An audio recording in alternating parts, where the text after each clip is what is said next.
Have you ever wondered why a word that should inspire relief, peace, is instead spreading quiet anxiety through the corridors of power in Brussels and Berlin? Why the prospect of silenced guns on the plains of Donbass is triggering more unease among Europe's political elites than even the earliest days of the conflict? In recent weeks, a strange and heavy mood has settled over the major capitals of the European continent, a sense of unease, tension, and a fear of losing control over the future. According to reporting from Politico, senior diplomats inside the European Union are increasingly frustrated, even alarmed, over a proposed peace plan linked to former US President Donald Trump. But behind the polished statements about justice, sovereignty, and international norms lies a far more complex geopolitical story. One driven not only by principles, but by power, money, and a shifting global order. Tonight, we take a deeper look behind the facade of Western unity, uncovering the fractures that many prefer to ignore, and asking the uncomfortable question: is Europe's outrage truly about the future of Ukraine, or is it driven by a quiet fear of being pushed to the margins of great power politics? If history offers any lesson, it is this: whenever a conflict becomes too complicated to understand, follow the money. And in this case, the money is enormous. Roughly $300 billion in frozen Russian sovereign assets are currently held across Western financial institutions. For months, the European Union has been crafting an ambitious strategy around this vast sum. Brussels plans to leverage these assets as the financial backbone for a €140 billion loan package intended to support Ukraine's long-term reconstruction. On paper, this appears to be a gesture of solidarity. But in geopolitical terms, the plan is far more strategic. By anchoring Ukraine's future rebuilding to EU-controlled financing, Europe would ensure Kyiv's long-term dependency on its financial systems and political institutions. At the same time, wielding control over these frozen assets would allow Brussels to maintain sustained leverage over Moscow for years, perhaps decades. But from Washington, the view is different. The reported peace framework associated with Donald Trump suggests a far more transactional approach. The US wants to take the lead in deciding how these frozen resources are used, shifting financial, political, and strategic influence away from the EU. Some US policymakers envision funneling reconstruction contracts to American-led consortia. Others see the assets as bargaining chips for potential future negotiations with Moscow. For Europe, this isn't simply a disagreement over money. It is the fear of losing its most significant source of leverage in shaping the post-war order on its own continent. This divide between Washington and Brussels is not only about assets or negotiations. It reflects two fundamentally different worldviews. For many European leaders, the conflict in Ukraine has become part of their political identity, a test of commitment to European values, unity, and the role of the EU as a global actor. A negotiated settlement involving territorial compromise would be seen as a blow to Europe's credibility and strategic posture.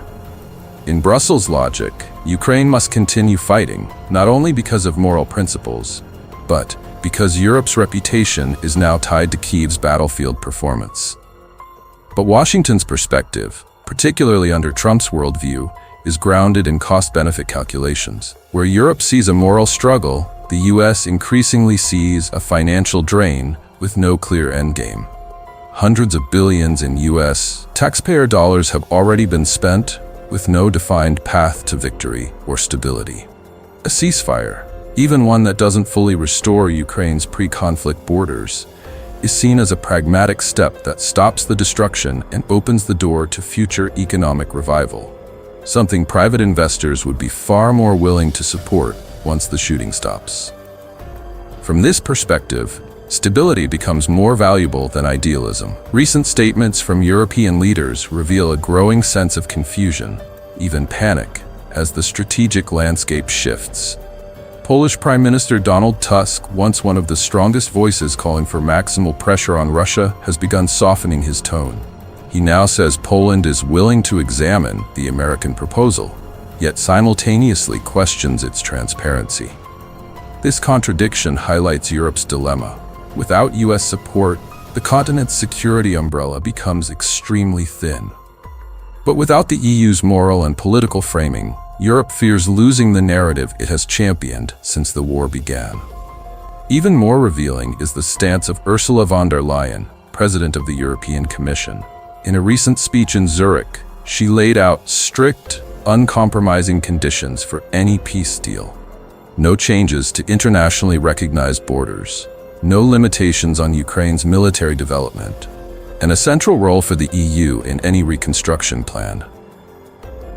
These principles sound noble, but they diverge sharply from the reality on the ground, where Russian forces continue to consolidate gains and military analysts increasingly doubt Kyiv's ability to retake all lost territory.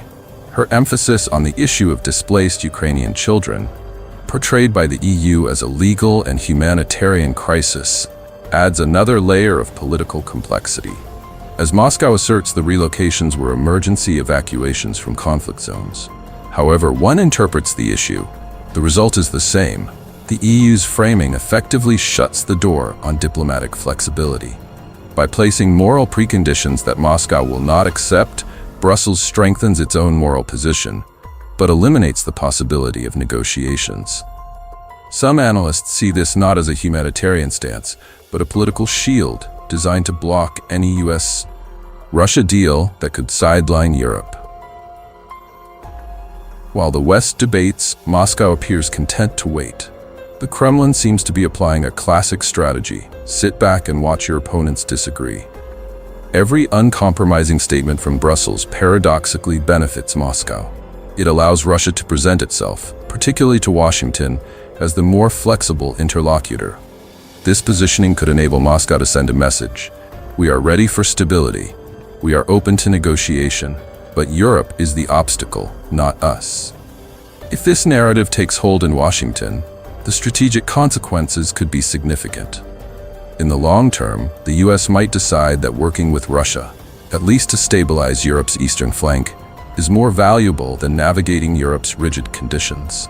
And if that happens, Europe risks losing not only influence over Ukraine, but its entire role as a decisive player in European security. The deeper fear inside Europe is not merely losing influence. It is the possibility of losing the United States. If Washington becomes frustrated with what it sees as European inflexibility or financial reluctance, it may act alone. A unilateral American peace effort would mark a fundamental shift inside NATO. Europe would no longer be shaping the conflict on its eastern border. Instead, it would be reacting to decisions made an ocean away. And for Ukraine, the consequences could be more immediate. If Washington scales back security support or changes its strategy, Kyiv would have few alternatives. Europe does not possess the military capability to fill the gap, and its own defense industries are still years away from sustainable production. This is the nightmare scenario EU diplomats fear. Not the peace plan itself, but what it represents. A recognition that Europe is not currently equipped, financially or militarily, to lead during a continental crisis. The political shockwaves triggered by the proposed peace framework expose a deeper issue. Europe's struggle to define itself in a rapidly changing world. For decades, Europe operated in a global system where its values were protected by American military power. Its economic strength gave it influence. Its political model was admired by many countries, but today, that world is shifting. The US is recalculating its global commitments. Asia's strategic importance is rising, and Europe's demographic, economic, and military limitations are becoming more apparent. Ukraine, tragically, has become the arena where these structural stresses collide. At stake is not only the future of Ukraine, but Europe's understanding of its own role in world affairs. As the diplomatic noise grows louder, one haunting question lingers over Europe's capitals. Will European leaders continue chasing the ideal of a total victory, even if it becomes unattainable? Or will they confront the difficult realities required to preserve what can still be saved? This is not just a debate about Ukraine.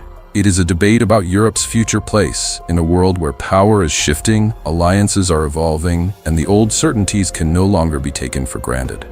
And now the conversation turns to you. Is Europe right to insist on principles, even if the cost is prolonged conflict? Or is a pragmatic, negotiated peace, however imperfect, the only realistic path forward?